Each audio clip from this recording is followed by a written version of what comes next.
Holidays-nale, அது நம்ம GT Holidays தான். GT Holidays, South India's #1 travel brand. சென்னையின் சத்தியமூர்த்தி பவனில் நடைபெற்ற காங்கிரஸ் செயற்குழு கூட்டத்தில் 125 தொகுதிகளை தேர்வு செய்து பூத் லெவல் மற்றும் PL2 பணிகளை வலுப்படுத்த அறிவுறுத்தப்பட்டதாக தகவல் வெளியாகியுள்ளது. கடந்த தேர்தலை விட 2 மடங்கு தொகுதிகளை பெற நிர்வாகிகள் வலியுறுத்தியதாகவும் திமுகவுடன் கூட்டணியை தொடருவதில் ஏற்பட்ட சர்ச்சைகளுக்கும் இந்த கூட்டத்தில் முற்றுப்புள்ளி வைக்கப்பட்டதாகவும் கூறப்படுகிறது. முந்தைய ஆட்சியை விட தற்பொழுது 1 மாதம் முன்னதாகவே நெல் கொள்முதல் பணிகள் தொடங்கப்பட்டதாக முதலமைச்சர் ஸ்டாலின் தெரிவித்துள்ளார்.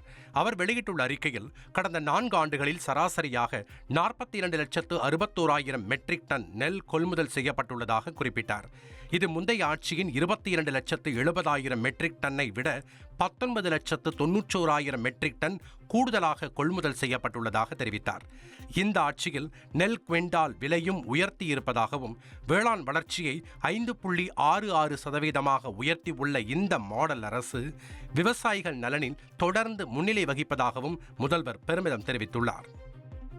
நாகர்கோவில் நடைபெற்ற பத்திரிகையாளர் சந்திப்பில் கலந்து கொண்ட MP கனிமொழி மத்திய அரசும் பிரதமரும் மீண்டும் மீண்டும் மொழி திணிப்பில் ஈடுபடுவதாக குற்றம் சாட்டியுள்ளார்.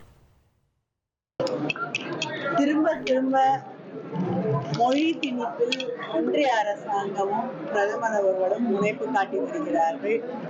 இது இந்த நாட்டின் ஒற்றுமைக்கு நல்லதாக நிச்சயமாக இருக்காது என்பதை அவர்கள் நாட்டிற்கு எதிரான ஒரு செயலை அவர்கள் செய்து கொண்டிருக்கிறார்கள் என்பதை அவர்கள் புரிந்து கொள்ள வேண்டும். எந்த மொழியை யார் எப்பொழுது பயன்படுத்தியிருந்தாலும் தற்காலத்திலே மக்கள் எதை பயன்படுத்திக் கொண்டிருக்கிறார்கள் என்பது மிக முக்கியம். மக்களுடைய உணர்வுகளை உட்படுத்தாத வகையிலே, ஒரு மொழி பேசக்கூடிய மக்களின் உணர்வுகளை உட்படுத்தாத வகையிலே அரசாங்கம் நடத்தப்பட வேண்டும் என்பதை ஒன்றிய அரசு உணர்ந்து கொள்ள வேண்டும். Holidays-nale, அது நம்ம GT Holidays தான். GT Holidays, South India's #1 travel brand.